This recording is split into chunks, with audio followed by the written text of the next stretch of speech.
responsable d'un programme qui porte sur le bâtiment à la chaire économie du climat. Et donc on va passer de la planète au bâtiment. Donc la rénovation thermique essentiellement des bâtiments, et on va s'interroger sur les opportunités économiques que ça peut représenter à moyen et long terme. Pour parvenir à l'atténuation dont on a parlé dans la précédente conférence, il faudrait diviser par 4 les émissions de gaz à effet de serre dans un pays comme la France.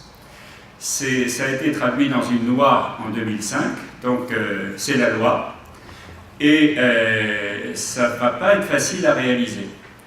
Notamment, on peut se demander comment on va partager l'effort entre les différents secteurs de l'économie pour atteindre ce qu'on appelle ce facteur 4. Il y a eu une commission du Centre d'analyse stratégique qui a planché là-dessus et qui a conclu que entre les différents secteurs de la vie économique, on pouvait partager l'effort de la manière suivante. Là, vous l'avez en graphique, et là, vous avez 2020 et 2030.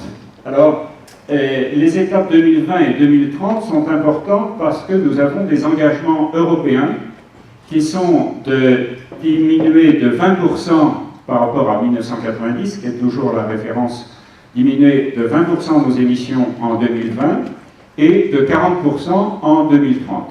C'est la trajectoire bleue qui est au-dessus. Vous voyez que pour parvenir au facteur 4, il vaudrait mieux être un petit peu en dessous, et que ces ambitions européennes ne sont pas très ambitieuses et reportent un peu l'effort à plus tard. Donc on aurait intérêt à faire plutôt mieux. Comment ça se répartit entre les différents secteurs? Alors, dans ce tableau un peu compliqué, on va retenir uniquement la dernière colonne, qui est l'évolution demandée à chaque secteur. Vous voyez que dans le domaine de l'énergie, on demande 96% de réduction, c'est-à-dire qu'on passe carrément, presque entièrement, aux énergies dites renouvelables. C'est l'hypothèse de cette commission. Ensuite, pour certains secteurs comme les transports, ça va être beaucoup plus difficile, on peut réduire que des 2/3, ce qui est déjà beaucoup, hein, mais c'est un secteur assez résistant au changement. On voit bien que les camions qui roulent sur les routes, c'est pas demain qu'ils vont rouler à l'éolienne. Pour ce qui nous occupe plus précisément, vous voyez qu'on doit réduire de 85% les consommations d'énergie fossile, enfin les émissions de gaz à effet de serre, dans les bâtiments. Et donc ce n'est pas un facteur 4, c'est un facteur plutôt 6 ou 7. Dans quelle situation sommes-nous? On va parler du parc existant, surtout, parce que le neuf, ça ne représente qu'1% du parc existant chaque année. Donc ça a une influence modeste, même si on travaille sur 30 ans. Hein. Alors la rénovation devient un sujet tout à fait capital, qui se pose dans des conditions très différentes pour l'individuel, le collectif et le tertiaire. On a aujourd'hui 34 millions de logements, 83% de résidences principales, 57% de logements individuels. En 2013, le secteur du bâtiment a émis 84 millions de tonnes de CO2, 18% des émissions françaises, et on constatait tout à l'heure que c'était à peu près la même proportion que le monde, hein, 18% dû au bâtiment. 65 millions de tonnes pour les logements et 19 pour le tertiaire. La même année, on a consommé 69 millions de tonnes d'équivalent pétrole en énergie finale, donc 44% de la consommation française, donc 50 pour les logements et 18 pour le tertiaire. Vous voyez cette différence entre 18% et 44%, donc on 44% d'énergie et seulement 18% de gaz à effet de serre. C'est essentiellement dû au couple chauffage électrique et énergie nucléaire. ou pour un peu énergie éolienne, etc., qui fait que notre chauffage de bâtiments émet moins de gaz à effet de serre. Mais l'économie potentielle de gaz à effet de serre est bien de 44%, parce que si on économise de l'énergie dans le bâtiment, fût-elle fossile, on va pouvoir déporter de l'électricité peu carbonée vers d'autres secteurs de l'économie. Donc le potentiel du bâtiment, c'est bien 44%, presque la moitié de nos gaz à effet de serre. Vous voyez combien le sujet est important. Alors, si je prends l'histoire, donc de 1970 à 2013, vous vous rendez compte que le bâtiment a plutôt augmenté ses consommations et qu'au mieux, depuis 2005, je ne sais pas s'il y a un petit point rouge, oui, voilà, depuis 2005 jusqu'à 2013, on a quelque chose comme une stagnation de nos consommations. Très schématiquement, nous rénovons 150 000 logements par an et une rénovation correspond à environ 40% d'économie d'énergie. Sur 30 millions de logements, je vous passe le calcul, ça fait 2 pour 1000 d'économie d'énergie chaque année. Notre effort de rénovation aujourd'hui, moyen. La construction neuve, ça représente 1%. Un logement neuf avec les nouvelles réglementations consomme 5 fois moins que le logement moyen. 2 pour 1000 également d'augmentation de consommation. Moins 2 pour 1000, plus 2 pour 1000, la stagnation avec des variations qui sont essentiellement dues à la rigueur climatique de l'hiver. Le Grenelle environnement, dont vous avez mémoire, a pris un certain nombre de dispositions importantes. Premièrement, la construction neuve, la réglementation thermique 2012 que vous connaissez, on arrive à moins de 50 kWh par mètre carré et par an en énergie primaire. Ce qui fait, comme je le disais, le 5e du logement moyen en France. Donc c'est un effort considérable. Et là, ça a bien marché. Hein, petit smiley positif, tout le monde s'y est mis, toutes les professions s'y sont mis, je pense que vous y participez, et ça marche. Pas sans problème, mais ça marche. Deuxièmement, un plan bâtiment existant, on a dit on va faire moins 38% en 2020, 400 000 logements par an. Là, le smiley, c'est pas tout à fait ça, on est plutôt à 150 000, 180 000 qu'à 400 000. On a pris des mesures pour tout ça, les co-PTZ, des crédits d'impôt et des choses comme ça. Les co-PTZ ne marchent pas pour ce genre de truc, vous en avez peut-être fait l'expérience. Le crédit d'impôt, ça marche un peu mieux, mais tout ça est manifestement insuffisant. Un plan logement social pour la HLM, 800 000 logements qui doivent progresser. Ça se déroule plutôt pas mal. Dans le logement social, les efforts sont assez bien programmés et ça marche pas mal. Un plan État exemplaire qui devait faire moins 40% de consommation en 2020 et pas d'argent, donc pas d'attrape. Et puis un plan Habiter mieux pour les personnes, comme on dit, en précarité énergétique, qui, au début ça n'a pas marché, en ce moment ça a l'air de repartir un peu. Bon, donc voilà. Donc bilan global du Grenelle, entre deux eaux, mitigé on va dire, il y a des trucs qui ont marché, des trucs qui n'ont pas marché. Et puis on a eu la loi sur la transition énergétique et de la croissance verte du 18 août 2015, et l'un des objectifs très importants, c'est d'accélérer la rénovation énergétique des logements. Donc, l'objectif de 500 000 rénovations lourdes de logements par an, au lieu de 150 000 grosso modo, avec une priorité au traitement de la précarité énergétique, donc des pauvres. Donc on va en rajouter une couche par rapport à la réglementation 2012, c'est-à-dire qu'à partir de 2020, tous les bâtiments devront être à énergie positive, c'est-à-dire produire plus d'énergie qu'ils n'en consomment. Donc il y a beaucoup de gens qui planchent là-dessus en ce moment. On dit maintenant bâtiment responsable. Oui, excusez-moi, ce que je veux dire, ça ne correspond pas à du diapo, donc il y a bien ce que je viens de dire. Et puis, l'objectif, donc, que tous les bâtiments soient à moins de 50 kWh par mètre carré par an, donc conforme à la RT 2012, y compris dans l'ancien, en 2050. Excusez-moi.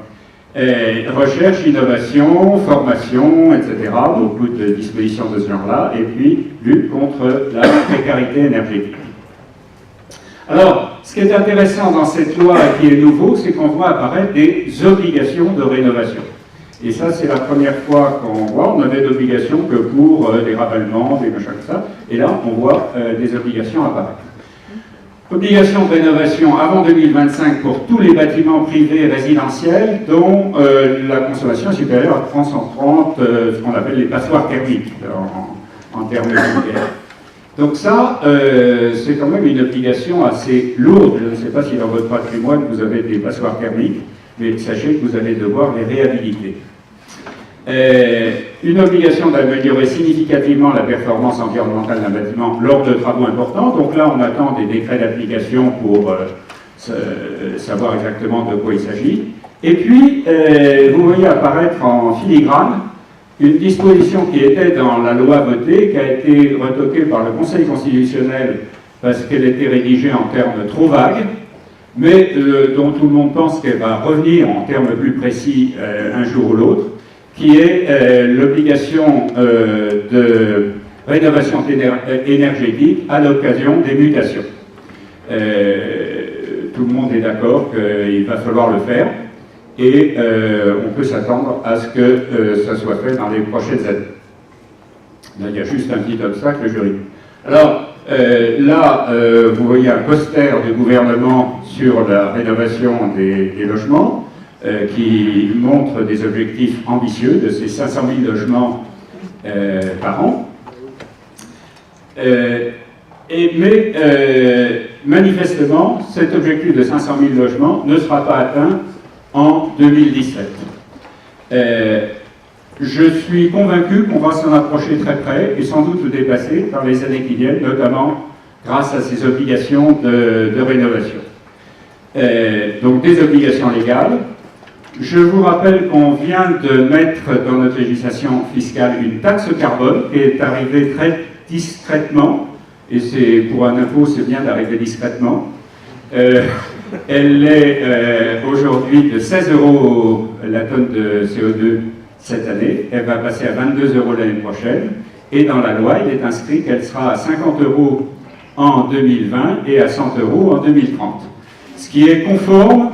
Ce sont des prix qui sont conformes à ce que les experts souhaitent comme niveau de la valorisation du carbone, qui fait un des grands sujets de discussion internationale et française aujourd'hui. Donc, en tant qu'économiste du climat, je suis ravi qu'on mette cette taxe carbone, qui n'est pas une pénalisation d'économie, puisque le produit de la taxe carbone, on fait ça à fiscalité constante, il est redistribué en diminution d'autres taxes.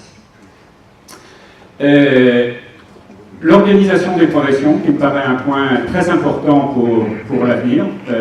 On va affronter des marchés plus importants qu'aujourd'hui. Il faut que les artisans s'organisent pour affronter ça dans de bonnes conditions et qu'on puisse donner des garanties de résultats de plus en plus aux personnes qui rénovent leur logement.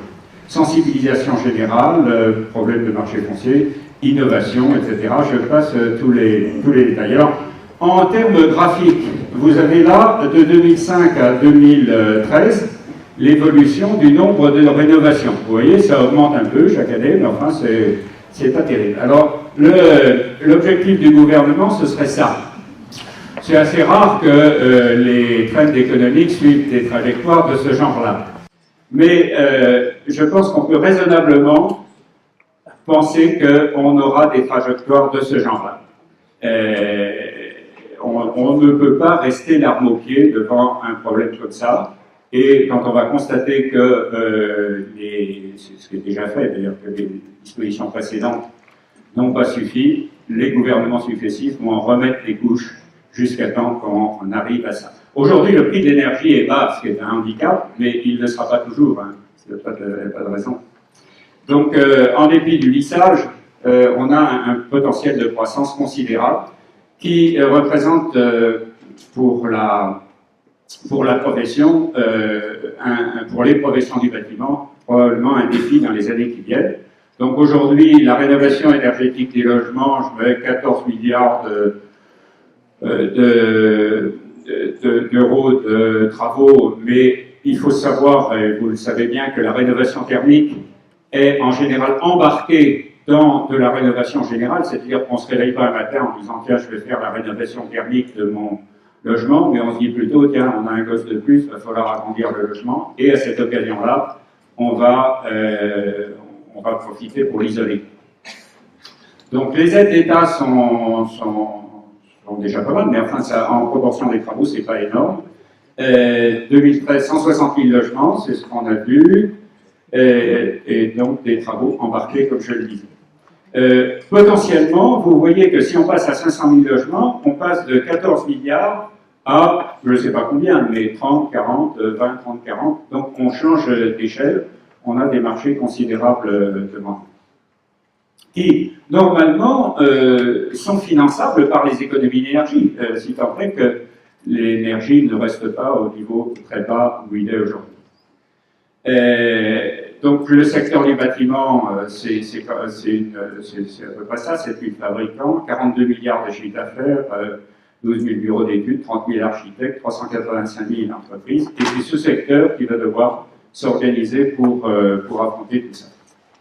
Nous ne sommes qu'au début, et je vous remercie de votre attention.